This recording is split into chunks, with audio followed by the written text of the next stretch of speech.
നേപ്പാൾ പ്രളയത്തിൽ മരണസംഖ്യ ഉയരുകയാണ്. ഒടുവിൽ പുറത്തുവന്ന കണക്കുകൾ പ്രകാരം 392 പേരാണ് മിന്നൽ പ്രളയത്തിൽ മരിച്ചത്. 1500ഓളം പേരെ കാണാതായെന്നാണ് റിപ്പോർട്ട്. പ്രളയബാധിത പ്രദേശങ്ങളിൽ സേനകളുടെയും സന്നദ്ധ സംഘടനകളുടെയും തെരച്ചിൽ തുടരുകയാണ്. ഹരിത ചേരുന്നുണ്ട് ഇന്റർനാഷണൽ ഡെസ്കിൽ നിന്നും. ഹരിത, ഇപ്പോഴും രക്ഷാപ്രവർത്തനം തുടരുകയാണ്. ഏറെ ക്ലേശകരമായിട്ടുള്ള ദൗത്യമാണെന്ന് നേരത്തെ തന്നെ വ്യക്തമാക്കിയിരുന്നു. ഒപ്പം മരണസംഖ്യയും ഉയരുന്ന കാഴ്ചയാണ് നേപ്പാളിലുള്ളത്. വലിയ ദുരന്തത്തിലേക്കാണോ കാര്യങ്ങൾ പോകുന്നത്?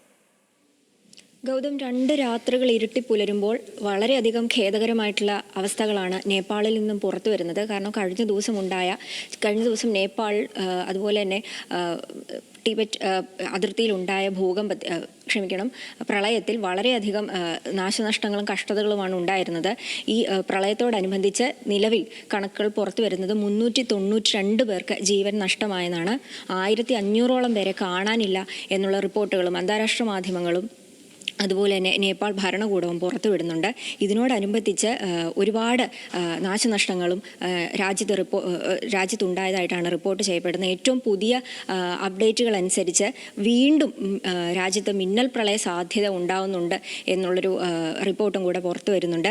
ഇതിനോടനുബന്ധിച്ച് തന്നെ പുതിയ ഭീഷണികളും പ്രദേശത്ത് ഉടലെടുത്തിട്ടുണ്ട്. അതായത് ഈ പൊട്ടിപ്പുറപ്പെട്ടു വന്ന മിന്നൽ പ്രളയത്തിലൂടെ വന്ന പ്രളയജലം കാരണം 2 പുതിയ തടാകങ്ങൾ വീണ്ടും രൂപപ്പെട്ടിട്ടുണ്ട്. ഈ പുതിയ തടാകങ്ങൾ വീണ്ടും പൊട്ടിപ്പുറപ്പെടുവിക്കാനുള്ള സാധ്യതയും ഇതേ തുടർന്നാണ് മിന്നൽ പ്രളയം ഉണ്ടാകാൻ സാധ്യതയെന്നുമാണ് US ജിയോളജിക്കൽ സർവേ പുറത്തുവിടുന്ന ഏറ്റവും പുതിയ റിപ്പോർട്ട്. അതുപോലെ തന്നെ ടിബറ്റ് ഭാഗത്ത് 30 ലക്ഷം ഖനയടി വെള്ളം ശേഖരിക്കാൻ സാധ്യതയുള്ള മറ്റൊരു തടാകം കൂടെ രൂപപ്പെട്ടെന്ന് ചൈനയും അറിയിച്ചിട്ടുണ്ട്. അതുകൊണ്ട് തന്നെ വളരെയധികം സങ്കീർണമായിട്ടുള്ളൊരു രീതിയിലേക്കായിരിക്കാം നേപ്പാളിൻ്റെ അടുത്ത ദിവസങ്ങളിലുള്ള അല്ലെങ്കിൽ അടുത്ത മണിക്കൂറുകളിലുള്ള സാധ്യത എന്നാണ് പറയാൻ.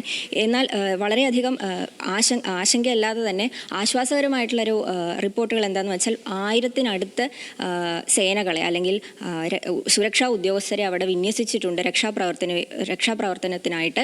വളരെ ശ്രമകരമായിട്ടുള്ള രക്ഷാപ്രവർത്തനമാണെങ്കിലും ഊർജിതമായിട്ടാണ് രക്ഷാപ്രവർത്തനം അവിടെ നടക്കുന്നത്. 69 ഹെലികോപ്റ്ററുകൾ സർവീസുകളിലായിട്ട് 573 പേരെ നിലവിൽ രക്ഷപ്പെടുത്തിയതായിട്ടും അതുപോലെ തന്നെ 3500 പേരെ വിവിധ സ്കൂളുകളിലും അല്ലെങ്കിൽ മറ്റ് ഇടങ്ങളിലുമായിട്ട് സുരക്ഷിതമായി പാർപ്പിച്ചിട്ടുണ്ടെന്നുമാണ് ഗൗതം അറിയാൻ സാധിക്കുന്നത്. ശരി, ഹരിതയാണ് വിവരങ്ങൾ നൽകിയത്. എന്തായാലും നേപ്പാളിൽ ഊർജിതമായ രീതിയിൽ തന്നെ സുരക്ഷാ സേനകളുടെ നേതൃത്വത്തിൽ രക്ഷാദൗത്യം പുരോഗമിക്കുകയാണ്.